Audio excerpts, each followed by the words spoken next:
How's it going, everybody? Welcome back to another episode of Infinite Sports. I'm your host, Kenneth Grunfelder, along with Ben Upson.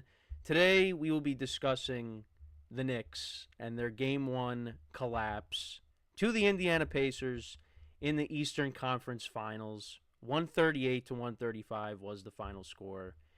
And it was looking like it was going to be a great night in New York sports. You had the Yankees and the Mets both winning. Mets have been kind of scuffling as of late, but they picked up a win in Boston. The Yankees, a walk-off homer for the first time in a few years, courtesy of Jason Dominguez. So then you figured, all right, well, usually when both of the Yankees and the Mets win, the Knicks are going to win. And it looked like that was going to be the case. And it was not. It was not. I'm at a loss for words with what I just saw. I saw, well, we both saw probably one of the worst collapses in NBA playoff history. And, you know, looking at this game, I was ready to come on and say, what a great game from Karl Anthony Towns. You got contributions off the bench. I mean, Mitchell Robinson was all over the glass, getting rebounds. Campaign, I was going to make jokes about Campaign coming off the bench and contributing as well, as we like to have a little bit of fun with Campaign. No offense to Campaign, but, we prefer when he's not on the court, but nothing personal. There was a lot of positives that I was going to come on and talk about. And how about that one possession with Karl Anthony Towns locking down Pascal Siakam and he falls to the ground? I mean, there wasn't a lot of defense in this game, but that was one possession that you could highlight. But and let's not forget, Jalen Brunson once again was in foul trouble. And the Knicks went on this 14-0 run without him, and you figured they got this. And then all of a sudden, Nesmith could not miss a three. And it's not like they were contested, they were tough shots. You had guys slipping and just late to get back over to try to, play defense on him. And he ended up hitting 6 straight threes. And turnovers continue to be a problem. And then you have Tyrese Halliburton, who broke the hearts of the Bucks, who broke the hearts of the Cavs in their series. It wasn't a game-winning three, but he gets the ball. He's looking like he's going to drive in and score a two, but then he goes back out to the three-point line. He shoots it and hits off the rim, goes straight up in the air, comes back down. And you thought at that point it was a game-winning three, but they reviewed it. His foot was on the line, so you thought of Kevin Durant when that happened. And then he does the Reggie Miller choking celebration. But then you realize it's premature, so then the Knicks still have a chance to win this game. And they went up, they went on a 4-0, well, I don't really want to call it a 4-0 run, but they scored the first two baskets of overtime, so you thought, okay. And then it just, they couldn't get a stop. And then Jalen Brunson turns the ball over late. Originally, it was off of Indiana, but they reviewed it, and the Pacers still had their challenge. And that was basically it. The Knicks lost the game. And Ben, you were more crushed over this loss than I was. But yeah, you're just sitting there going, how could this have happened? But again, this is what the Pacers have done. We've been so focused on the Knicks and the comebacks that they've had in the playoffs, but I mean, the Pacers haven't had a comeback to this level like, the Knicks did against the Celtics, but yeah, I mean, they are a tough team. And they reminded me how much of, an annoyance they are because they got a good team. They got a lot of these scrappy players, and last year it was obviously the stars like Tyrese Halliburton, but you also had Andrew Nembhard who had a good game, and T.J. McConnell. The other day it was Aaron Nesmith. That's who it was, and to start off the game, you had Miles Turner and the Pacers. They just couldn't miss a shot. What did they start? 8 of 8, right? Something like that. They couldn't miss a shot. But, I mean, both teams couldn't miss a shot. I mean, there was no defense in this game. This is a game that will be remembered for a long time, but not in the way Knicks fans want it to be. But, look, we were saying this before we got on. It is just one game, but as someone in our group chat said, that was one loss, but it felt like 3. So the Knicks got to find a way to bounce back and get the win tonight, because if they don't, again, we like to overreact. I think if they lose tonight, the series is over. The series is over. So, Ben, let me get your thoughts on what transpired the other night, because I know you have a lot to say. Well, you said it right off the top, Kenny. This is without a doubt one of the worst NBA playoff chokes in history. It is. And while personally I believe that it's not necessarily all a choke, it's just that Neesmith was on an absolute heater. I mean, when you make 5 threes in the final 2:45 of a game, like five, and that was like 5 consecutive threes. It was him and all him. The Knicks had no answer. And granted, they definitely did look like a shell of themselves because they were able to put up 9 points in that last stretch. It's not like they went on a severe drought, but the turnovers, the sloppy ball handling, they definitely were not in a rhythm. And I could tell that, about halfway through when the Pacers cut it to 8 with like a minute 10 left, I think it was.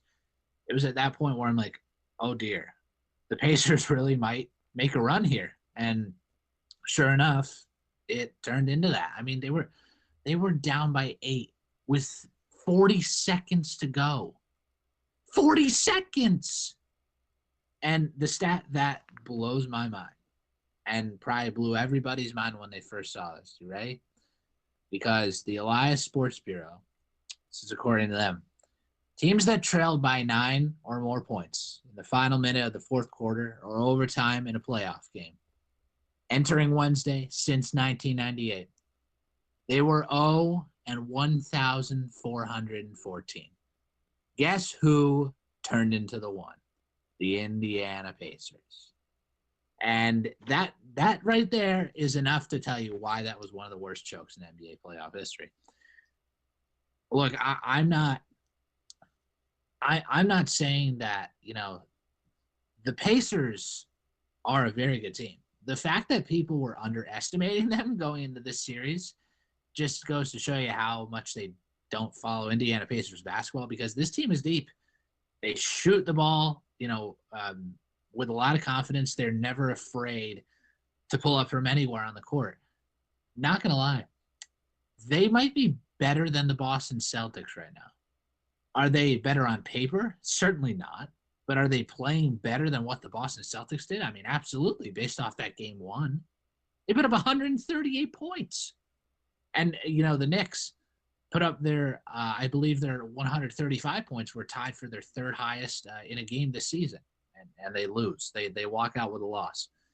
The thing that I'm concerned about with the Knicks is that not only, losing this game in this fashion, but how are they going to be able to stop everybody on this team? I mean, if Aaron Neesmith gets 8 threes in the freaking game, how are they going to give an answer to, Siakam and Halliburton and Turner and TJ McConnell, who's making an impact off the bench? I mean, all 5 of the Pacers starters were in double digits. I mean, this is a very good team. And I said it before too, and Rick Carlisle won an NBA Finals with the Dallas Mavericks. I was in complete shock watching the end of this game. Didn't even feel real. It was just, and then as soon as Halliburton lets that shot go, whether it bounces off the rim or not, I know damn well that's going in. I just know because, the ghost of Reggie Miller came out in this game. It's just, While he was in the building. He was in the building too. Yeah, calling the game. I mean, like I said, he was probably controlling the joystick on the sideline, hitting the X's and the Y's and all that jazz. I mean, but look, you gotta give credit where it's due. The Pacers found a way from basically next to nothing, and they won this game fair and square. But it is one that'll sting forever in the hearts of Knicks fans. Especially the turnovers. The turnovers really killed them in this game. And you mentioned it too, Kenny, the 14-0 run without Jalen Brunson. Who the heck remembers that? Nobody. Well, I mean, we would have remembered it if they would have won, but of course. Well, of course, but now it's all a mute point. I mean, think about that. Without their clutch player of the year, they went on a 14-0 run and were up by as much as 16. And all for that. And I'm not going to get on Brunson, by the way, because I know some people have been very critical of Yeah, Brunson when he came back in that game the last 5 minutes. The guy was in foul trouble. What do you expect him to do? He can't get physical because then he's done. And yeah, I mean, at that point in the game, I mean, did I feel comfortable with where the Knicks were? Oh, yeah, I did. I thought for sure when it was a 14-point game with 2.5 minutes left, I'm like, okay, they're in good shape here. They should just ride it out to the end, get some good possessions, and get a good shot off. That didn't happen. That did not happen. And like I said, it's just that the Knicks looked out of sync. They just looked off in those final minutes. And I think when Neesmith was hitting those threes, it was really getting in their heads. It really was because not only did that give the Pacers hope, because the Pacers definitely the only defense that the Pacers played, by the way, this is where they differ from the Celtics. The Celtics play a little bit better defensively in my eyes, but the Pacers only tightened up in the last 8 minutes of the game. That was the only time I saw defense from the Pacers. The Knicks actually had, they had pretty solid defense in the first half of the game, and then it kind of, you know, winded down as we went throughout the game, and especially down the stretch in that fourth quarter. But to think about how the Knicks could have lost this game in regulation when Josh Hart slips on the inbounds pass from, I think, yep, Brunson, yep, like 20 seconds left. He slips, somehow recovers, and, gets the ball back and proceeds, in that same possession that, Towns and Anunoby in that final stretch both miss a clutch free throw. yeah, That was the other thing. The game could have been put away right there at the line. Didn't happen. yeah. They And went then, they went 28 of 40 on their free throws. Like you make a couple of those down the stretch, and if yeah, OG makes the one at the end, they win the game.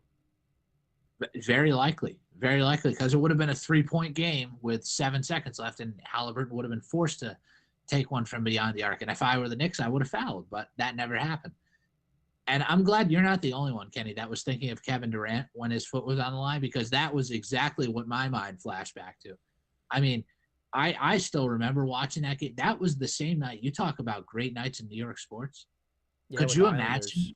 Yeah, imagine what could have happened if the Nets won that series against the Bucks, and then the Islanders win against the Lightning with the Ryan Pulock block diving in front of the goal to block it away. It's one of the greatest things I've ever seen, and Yeah, that was the Islanders' last season at the Coliseum. That would have been one of the great nights in New York sports if the Nets had won. Yeah, remember when the Nets were a thing? Neither do I. It's so disconnected now. But look, simply put, I hate to be the cliche guy here, but the Knicks have to have, as Jalen Brunson said in his off day presser yesterday, they have to have a short term memory. It's on to game yeah, 2. You just have to better yourself, and you gotta keep your foot on the gas with this team, because they're gonna come for you. I mean, like they will find ways to score, yeah, and they are certainly a you know shoot the ball, willing. They willingly shoot the ball from wherever they are on the court, and they have confidence. Um, and like I said, plenty of depth, plenty of scoring, and Tyrese Halliburton is, I'd say, on the same level as Jalen Brunson is. It's a great, hero versus villain story, because that's what Knicks Pacers is. The playoff history runs deep with these two, and we're seeing it again, in another big time series. So it's just on to game 2 tonight, and the Knicks are just going to have to find a way to, stay aggressive and not get too complacent with any lead that they have in this one.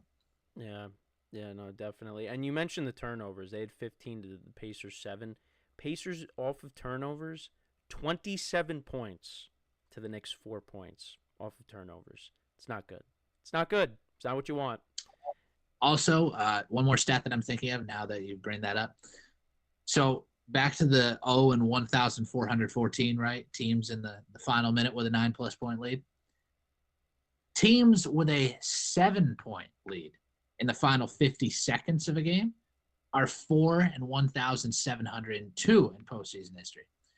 The Pacers have 3 of those wins this postseason. That's They did it unbelievable. to the Bucks, down by 7 with 35 seconds left. They were down to the Cavs by 7 with like 44 seconds left, and down by 8 to the Knicks with like 38 seconds left. Yeah, I mean, It's it's silly. unbelievable. I thought when Like, Brunson hit that shot to put them up 9, I think at that point it was 121 to 112. I thought that was it. I thought that iced it. I agree because that was with about just a tick over a minute left. And I thought for sure, I was like, good, we needed that shot, hold them at bay. And then all of a sudden, Neesmith's just like, Oh no. what the heck? And then he starts popping off Yeah, threes. he slid the 3-point sliders up to 100%, so he was just hitting everything. I mean, I'll say it felt like that. It really felt like that. it did. And I'll say one thing too, like on that note, by the way, about how the Pacers have been the comeback kids, as we like to say that motto sometimes, like it's not getting talked about enough how good they actually have been this postseason. I mean, this is one of the, I wouldn't call it more miraculous runs, but it's one of the more intriguing playoff runs that we've seen in NBA postseason history. Like, and the only reason why it's not getting talked enough about is because of those boys over in OKC who are lighting it up, and are currently minus 340 to win the NBA Finals, and they're only up 2-0 in the West Finals. But that's another series for another day. But it's not getting talked about enough. Like the Pacers were never a team to be slept on. Like I saw a video of the Knicks watch party, which by the way they moved it inside the Radio City Music Hall for Game 1. There was a video. The guy's filming, the last sequence with Halliburton. The ball bounces off the rim, and he pans the camera over to this guy, who's wearing like a Knicks cap. He's got like a chain on. I'm telling you, that guy was ready to talk so much trash. And then all of a sudden the shot goes in, and they're like, he went in. And then the guy was just like, it's just, see that, this is a phrase my grandmother used to say, don't count your chickens before they hatch. So unfortunately, it got the best of the Knicks and the fans. I mean, I can't even imagine what the scene would have been like if it wasn't raining in New York. Yeah, it wasn't that poetic too. After the game, it just starts downpouring around the New York City area. Yeah, Yeah. it's terrible, terrible. 25 years, and this is what happens. I mean, look, I'm excited though. I'm excited to see what's to come because I know that the Knicks have the ability to bounce back. They do it. They do Yeah. it all the time. They've won close games. I mean that didn't happen this time around, but they have. I think they were 7-2 in games that were decided by 5 points or less. I think like down the stretch of the regular season, something like that. I saw a stat like I that. know. And how many close games have we seen in this postseason so far? Between Exactly. Detroit and Boston. And then So now this game, but they were on the losing end. yeah. So to put a bow on my rambling, so I can get it back to you, Kenny. If the Knicks just win tonight, it's really back to square one Yeah. because the series will be tied at 1. You got one on your home floor, which you have to get. But they have to win tonight. They have to win in a tonight. best of 7 series, you cannot afford with home court advantage. You can't lose the first 2. You're done. You're done. It's much more feasible if, God forbid, you lost a game 5 and you go down 3-2. That's still possible, to win 2 in a row to win the series. But right now, I mean, the Knicks just got to find a way to win tonight. And like I said, I know this team can bounce back. They've shown us before. They have the clutch player of the year. They just need to be aggressive, and they need to, have that consistency, as we've preached endlessly. That's becoming one of our new favorite words. It's consistency. It is. It is. Yeah, but you did mention the Pacers and the disrespect that they've been facing. I mean, let's remind people, they did go to the Eastern Conference Finals last year. They did do that. And the other thing, too, that I think is ridiculous that this even happened is that Tyrese Halliburton was voted, right, the most overrated player. Who's voting on that? I mean, you see the postseason that he has had and the clutch shots in every single series that he has had. Who is saying that this guy is overrated? And how about the Kings? How do you let this guy go and trade him? I mean, Indiana got a steal getting him. I just looked up that trade, by the way, again, because I was just thinking about that myself. Sabonis was in the trade, right? Yeah, the Kings acquired Sabonis, Buddy Hield, Tristan Thompson in exchange for Halliburton, Jeremy Lamb, and Justin Holiday. Oh, wow. Wow. Jeremy Lamb is a name. Yeah, that is a name. I mean, it's hard to believe. Like, and think about the Shea Gilgeous-Alexander trade too, all those years ago when he was, Yeah. Mm-hmm. Clippers. Yeah, I saw I a mean, post of that today. and now the Thunder are like absolute geniuses for making that trade. It's And I mean, and unbelievable. they still have a ton of draft picks too. I mean, Oh, absolutely. Oh, they have such a good capital for the future. That's one thing the Knicks don't have now because they sacrificed a lot of their future to get Mikal Bridges. hey, listen. Who, by the way, I'd say Yeah, he he was wasn't good. okay. Yeah, he was He was okay, okay in game one, but but nothing. he Nothing. was a no show at the end. I don't think he did Oh, it. He did nothing. no. Remember how we talked about fourth quarter Bridges in the Boston series? That did not happen. No, That did no, not happen. he didn't show up. He didn't show up. But yeah, it just there were so many things to like about this game that we were going to talk about and praise guys for the performances that they had, and you can't do that because of what happened. And I don't expect Neesmith to have to go on this run like he did in Game 2. But who's to say it's not going to be Nemhard or T.J. McConnell coming off of the bench or Halliburton, of course. I mean, he's the main guy. Or Or Miles Miles Turner. Turner. Yeah, He Miles can Turner shoot. too. Yeah, yeah. No, Miles Turner can shoot. Yeah, I mean that gives them an advantage in this series as well. I mean, we know all this from last year. But now at least the Knicks are healthy this time around. But did that really matter because they lost Game 1? I wanted to ask you this though because I did text you this. I mean, how about being a Yankee and a Knicks fan over the course of the last what is it 7 months, whatever? You had the Freddie Freeman walk-off grand slam / the fifth inning, and now you have this. It's unbelievable. It's unbelievable, and you could definitely make the argument which one was worse. I mean, you could say, well, the fifth inning happened in the World Series. Now, with this one, I mean, the Knicks still had a chance. I mean, with both instances, both teams still had a chance to win the game. Like the Yankees took the lead after that collapse happened in the fifth inning, but they still ended up losing. They lost the World Series. This is in a conference final, so yeah, this is not the championship series, but and you still had an opportunity to win. But I mean, I feel like you can make a case for either of them for which one is the worst. Um, I feel like I would lean. I feel like I would lean more towards the Knicks because I mean they had the lead with they were up what not 8 or 9 with less than a minute left, and they blew it. So I feel like that like from that perspective that makes that worse than what transpired in the World Series.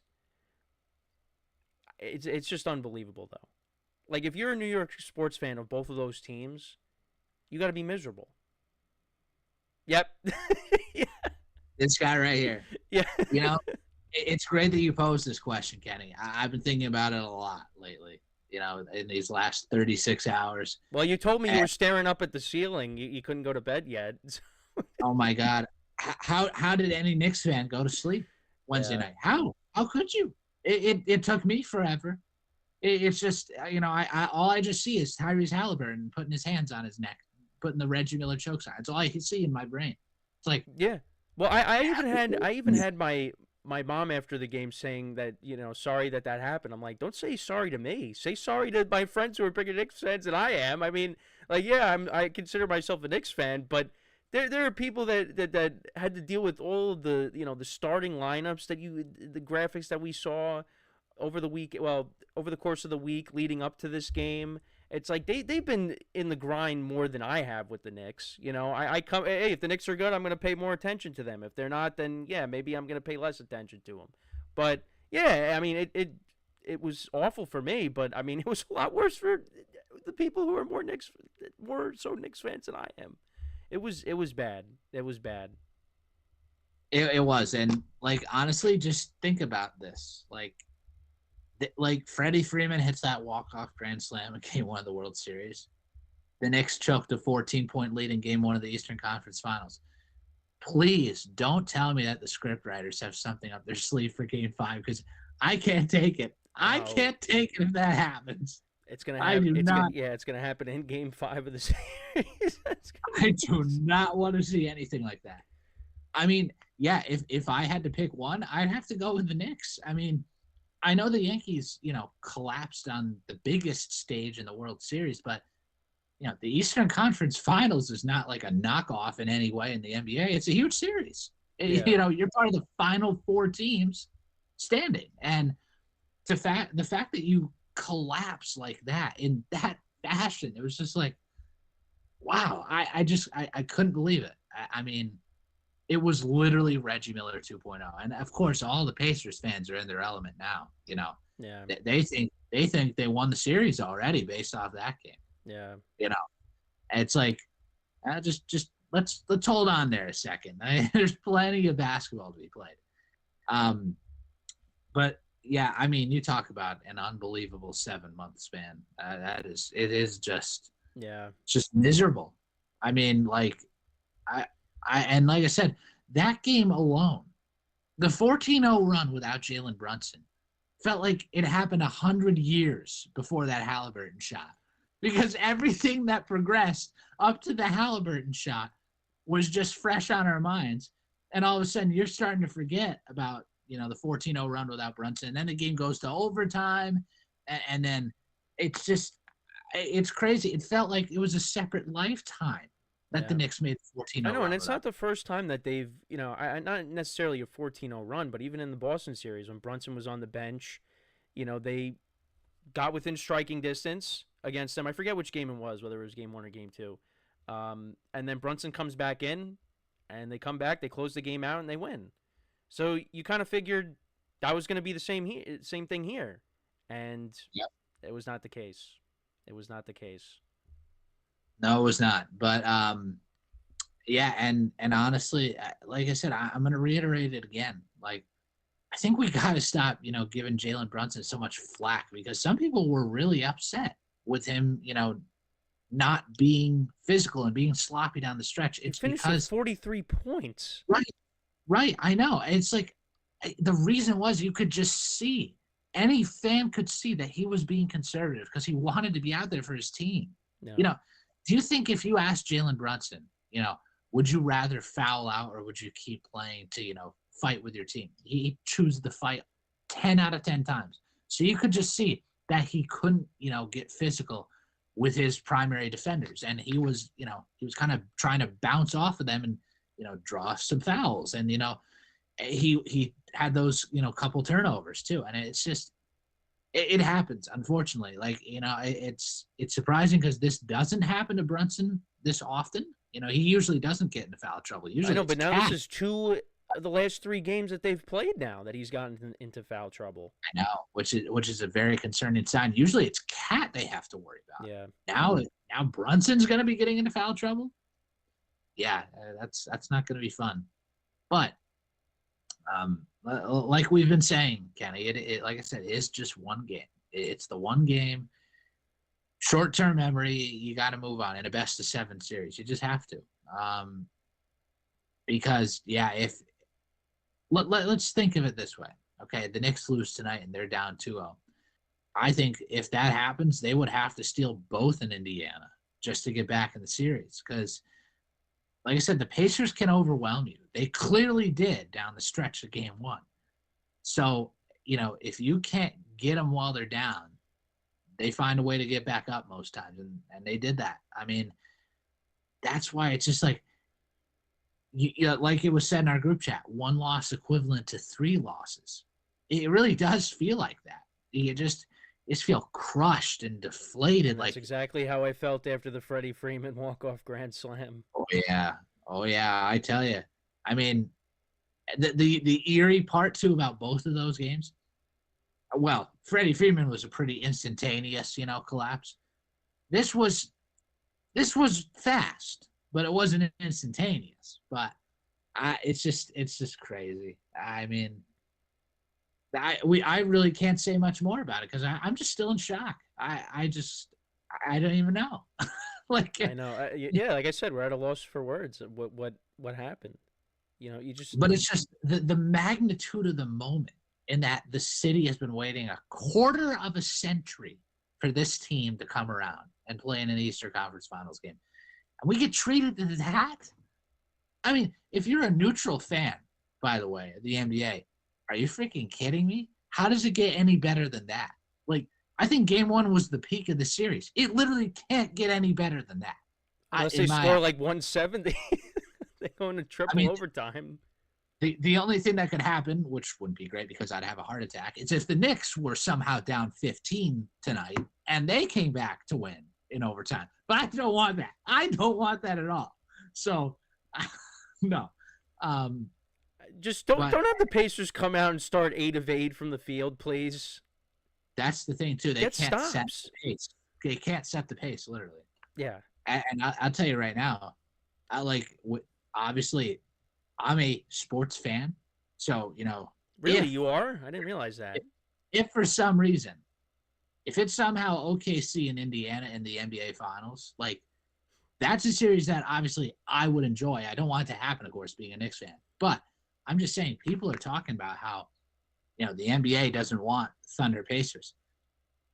And I'll tell you, small markets in the NBA I Finals. think that would be a good series.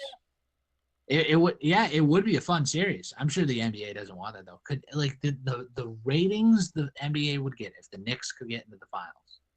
Oh goodness, just think about that prospect. But yeah, like this is, and also too, something that's been in the topics this week too. Regardless of who wins these series, I mean, this is the 7th consecutive year that we're going to have a new NBA champion. I mean, that's good. I mean, all throughout high school, we had Cavs Warriors, part 1, part 2, part 3, part 4. They say that things all even out, and that's why I'm optimistic here, too. Things do even out. Cavs Warriors for 4 consecutive years. Now we're going to get our 7th consecutive different NBA champ. Knicks came back in games 1 and game 2 against the Celtics. So the Pacers had their game. So I think it even out, right? Well, we'll see what happens. We'll see what happens come next week, whether you're right or not. We'll see if my prospects are right. We will see. But and again, history is on the side of the Knicks as well in game 2 because teams in game 2 usually bounce back, very, very well in game 2.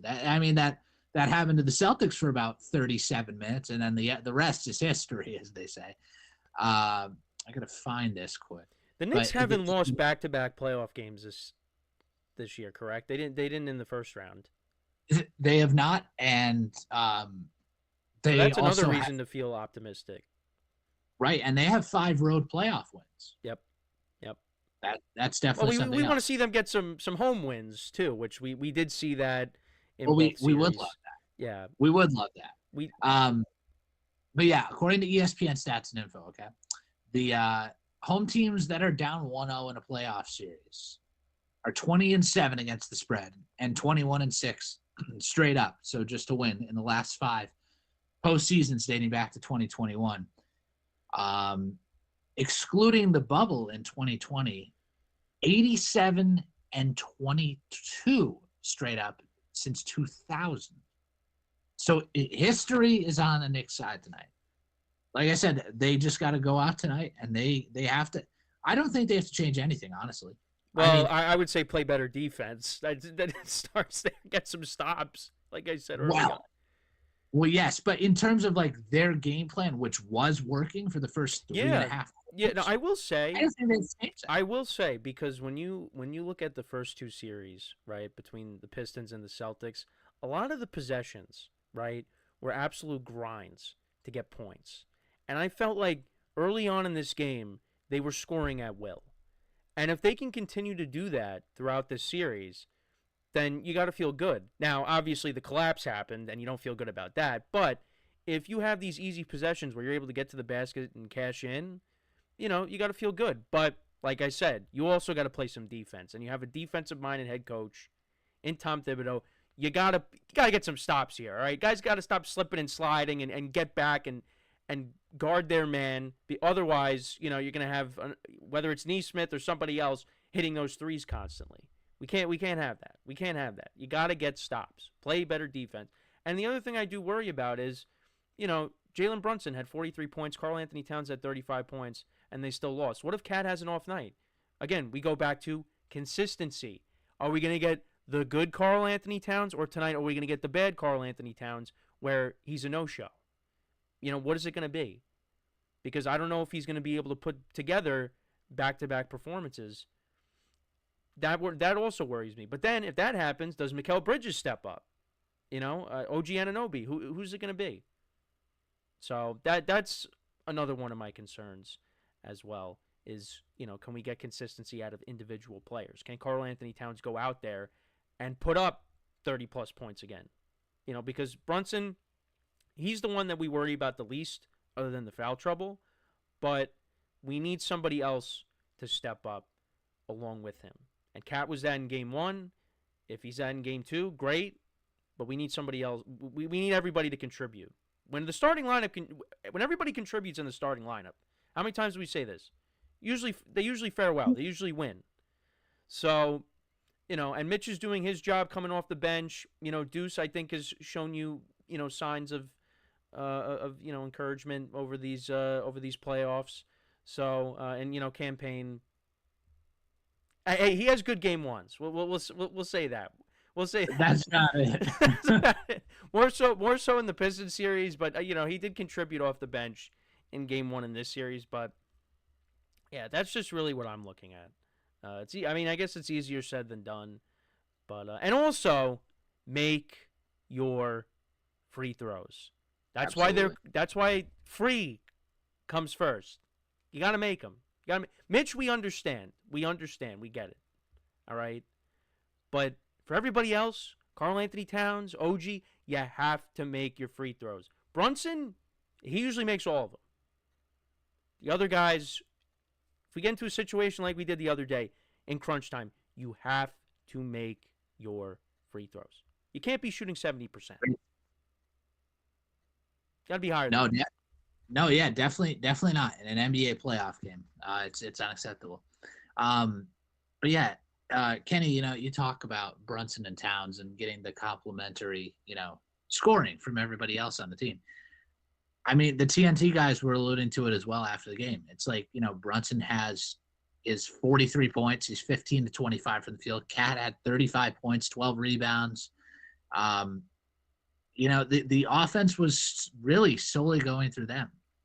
Somebody the Knicks really need to see get going again is Josh Hart. Josh Hart can do all those things on the glass like he's great at. But if he's not finding a way to get a little bit more of an offensive output, I don't know. I mean, because Bridges and Anunoby both had 16, but Josh Hart had 8 points, 13 rebounds, and he was 3 of 6 from the field, and he played 44 minutes. He needs to find a way to get a little more scoring on the board, and he's got to be the one taking some shots for this team too, because Cat and Brunson, it just looks like, at least in that game, it was basically all them, for a good portion of the game. And like I said, all 5 of the Pacers starters were in double digits between Halliburton, Nesmith, Siakam, Turner, and Nembhard. Like I said, and TJ McConnell off the bench, his 10 points. He's such a pest. Even pest. from last year. He's a pest indeed. That's a great word. It's a perfect word for him. Everybody has used it. That's what he is. Like I said, that's why, I don't think the Pacers are better than the Celtics on paper. They certainly aren't.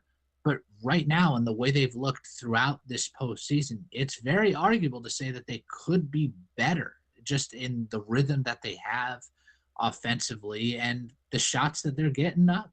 I mean, the game script, honestly, although the Pacers were kind of in the lead against the Cavaliers in game 1, that's the one thing I noticed right away off the bat when the Pacers were playing the Cavs. I was like, oh my God, this team hit like 19 threes tonight. And they were hitting every shot down the stretch. It was eerily similar. It's just that, they didn't have to come back from down 14, 2.5 left. But I noticed it right away, and I'm like, wow. I was like, this is going to be very troublesome for the Cavs. Because I had picked the Cavs to win that series. Yeah, they also caught a bad break with injuries, but I'm not going to pinpoint that on as the sole reason the Pacers won. They The Pacers are a very good team. Like they did, and they preseason. certainly won that series. Yeah. And yeah, like I said, it's going to be a grind. It's going to be a grind. But for right now, the Knicks' sole focus has to be getting Game 2 tonight at the Garden. It's like you're back home in front of your fans. Make us all forget about Game 1, because otherwise, that's going to still be the talk if the Knicks go down 2-0 tonight. No, I agree 100%. I mean, this is crucial. This is crucial tonight because you go down 0-2. I mean, the Pacers. I don't think you're coming back. I don't think you're coming back. Neither do I. I really don't. And like we were saying, the Pacers, they beat you. They could beat you many different ways. They have a deeper bench, and like I said, we like what we've seen from Mitch off the bench, getting rebounds, and again, Deuce has made some big shots, but you need the starting lineup to really come through tonight. The starting five, and I mentioned everybody, and thankfully you were able to throw in Josh Hart as well. That's how the Knicks are going to win.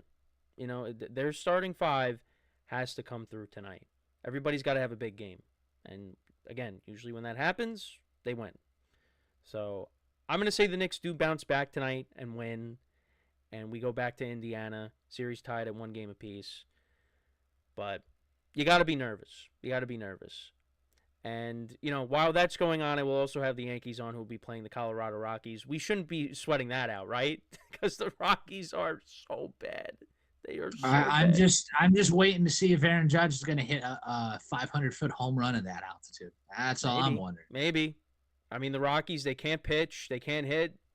I mean, if the Yankees don't sweep them, that will be anything short of a sweep.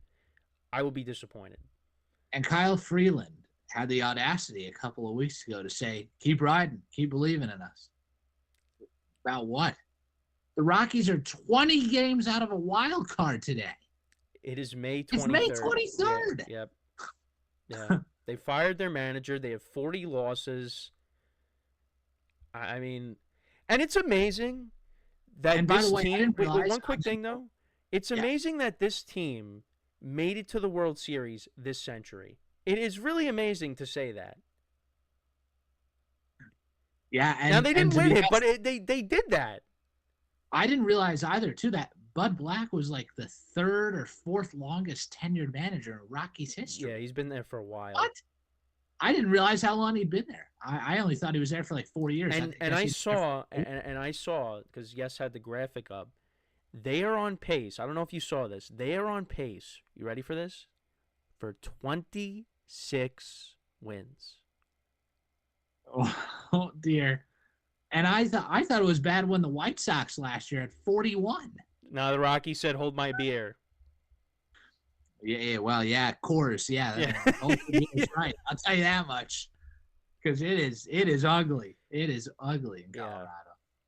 Yeah, no. I mean, like, I can't even imagine what it's like to just be on that team every day. Just like, well, guys, let's just go out there and try. Try what? I don't know. I don't know why Chris Bryant signed with them. I really don't. I mean, his career has gone down. Yeah. Injuries have been a problem. Yeah. Yikes. I mean, this is a team that used to have Arenado and Tulowitzki, and thankfully Charlie Blackmon retired last year. He got out of that mess. Yeah. I'll tell you, that guy talk about loyalty to that. Yeah. Franchise. Oh my God. Yeah. It's all this is. I mean, we are staring down potentially one of the worst teams ever. Yeah. In and look history. at the division that they play in. There's a possibility you could see 4 teams from that division make the playoffs, and you're going to be nowhere near that. You're going to be nowhere near that discussion. I know, which is unbelievable to think. Yeah, the NLS is stacked. Yeah. This year between the Dodgers, Giants, Padres, and D-backs, and then you have the Rockies just sitting all alone in a class by themselves. Up in the mountains. Yeah, up in the mountains. Well, the mountains have collapsed. That's what I'm saying. So, oh Lord, no, I know. I mean, so look, the Yankees. We shouldn't have any worries about the Yankees this weekend in Colorado. No, but yeah, it's going to be all about the Knicks finding a way back into the Yeah, series let's hope tonight. they don't collapse again like the other night. I mean, right? They can't do it again, right? Right? Surely Aaron Neesmith can't hit eight Yeah, threes yeah. in the game. See. Now this is gonna be another one that I'm gonna clip, and then it's just gonna be another three by Neesmith. Good. Hey, we could make an edit with so many sound drops. No, but look, I feel the same way with you, Kenny. Like the Knicks will bounce back tonight. I just believe it. I'm not going to give up on this team in any ways. Like they don't roll over. When things have gotten tough, they find a way to toughen up themselves and you know get right back in the saddle. So this is what the Knicks are. I mean, from Thibodeau being potentially fired after losing the Pistons series, that people thought, well, what if we lose, Thibodeau might get fired. To the Eastern Conference Finals against a Pacers team that is beatable, and that's why I've been telling this to people the last 36 hours. It's like, in my personal opinion, the Knicks have won the season already because they got back to their first Eastern Conference Final since 2000. They had a spectacular run and beat the defending NBA champion Boston Celtics. But at the same time, the opportunity that's now here for them Yeah. against a Pacers team that is beatable, that, like I've been saying, is good, but is not the Boston Celtics, it would sting to lose here. But regardless, unfortunately, whoever comes out of this series, yeah, have fun in Oklahoma City because the Yep. Thunder are up 2-0 with the MVP now, Shai Gilgeous-Alexander. Congratulations. They won by 26 in game one after being up by 11 at the end of the And third. like we were talking about before we started, that game was close pretty much the whole game, and then they pulled away. Their defense is elite. I thought the Knicks were the most physical team in the NBA. As I have watched Oklahoma City throughout this postseason, it's no doubt that OKC is number one and the Knicks are probably number two now. It's incredible. The culture they've built there is unbelievable, and they still have more draft picks to come. Sam Presti, their general manager, has been a wizard these last 5, 6 years. They are far from over. But anyways, who cares about what happens? Let's just get back in this series. It's just one game at a It's time. right. It's right in front of us. I, see, it's everything is full circle with these bites. Slam the table. It's right in front of us. That's That's right. right. That was good. That was good. That was like a 98% accuracy. Hey, You have a water bottle next to you. I sadly don't. I don't have a Oh, microphone. see, yeah. See, no, I got one right here. I'm not. It's, I'm not. it's I'm not. great. I'm not gonna. I'm not gonna slam my fist because then stuff's gonna come falling on top of me, and there's We've gonna already be an seen that. avalanche. Yeah, we've seen that before. We've seen that Yeah, before when I was doing GSMC. Yep, with my hats. like I said, it's right in front of them. It is. And the history is on the next side. Teams bounce back And they generally. can fix it. They can fix it. They certainly can. But yeah, too bad I'm not a neutral fan because I would sit back and enjoy this one tonight. But oh Yeah, boy, you'd have some some popcorn. You'd be ready to go. I'd say that. But Don't ask why I have a random bag of popcorn. I just I'm not gonna ask. I'm not gonna ask. I just But something I have handy. It's but like I said, the Knicks have taken us on so many heart attacks already this postseason. What's a couple more, right? Why not? yeah, Why not? it's bound to happen. But you just worry because I know you said, hey, look, they already won the season. They're in the conference finals. We understand that, but is this one of their best chances of getting to the finals and potentially winning the finals? Now, they go to the finals and they play OKC. Yeah, I mean it's gonna be a tall task, but you know what? They did beat the defending champs, so there's that. But It is. you look at this being their best chance because next year. I mean, it's not a guarantee that you get back to this point, right? And then also, like seeing comments on social media, it's like, hey, you got guys like Karl Anthony Towns and Tom Thibodeau, like these guys haven't been to an NBA Finals. They've been to conference finals, but they haven't been to the NBA Finals. And you worry, like, Is this their ceiling? Well, we're going to find out, but those are just some things to think about. Now, obviously, next year we're not focused on next year, but after after the season concludes, however it ends for the Knicks, that's when you start to think about it because you figure some of the teams that weren't as good and dealt with injuries, they're going to be back, right? I mean, we'll see what happens with the Bucks if Giannis ends up leaving. You think Philadelphia is going to be back and be better next year? I mean, I maybe. Maybe. I don't know. They're a mixed bag. Yeah. Yeah, so and the Cavs are still going to be there. I mean, the Celtics obviously they're going to go through some changes and Jason Tatum's not going to be ready for the start of next season. So, there's definitely a lot to think about once we get to that point. But we do have to focus on the now. It's just something that I wanted to bring up. But we do got to focus on the now. Game 2 is tonight. Get the win. Go back to Indiana. And listen, they've played good on the road. Try to take a 2-1 series lead. And then you go from there. But yeah, let's focus on tonight. But that I'm kind of, again, thinking ahead. But get the win tonight. Get the win tonight. And then take this series on the road where they've been successful. So. Exactly. And a Friday night at the Garden, place is going to be rocking. It's Memorial Day weekend. That's right. Cannot wait for that atmosphere. So however you celebrate it, cookouts and whatnot, have some cheeseburgers, some hot dogs, some barbecue chicken, whatever you want to have. Hopefully it'll be a great weekend for the Knicks and hopefully a great weekend for, again, however you celebrate it. So anything else, Ben, before we wrap up here? Message is simple, Kenny. Let's go Knicks. That's right. Let's go Knicks. So that is pretty much it. Make sure to subscribe, leave a comment, like with the channel. We appreciate it. If you want to listen to us, we're also wherever you get your podcasts as well. Just look up Infinite Sports. And so until next time, I'm Kenneth Grunfelder along with Ben Upson signing off. Have a good one. Enjoy your Memorial Day weekend, and we'll talk to you guys next time. Take care.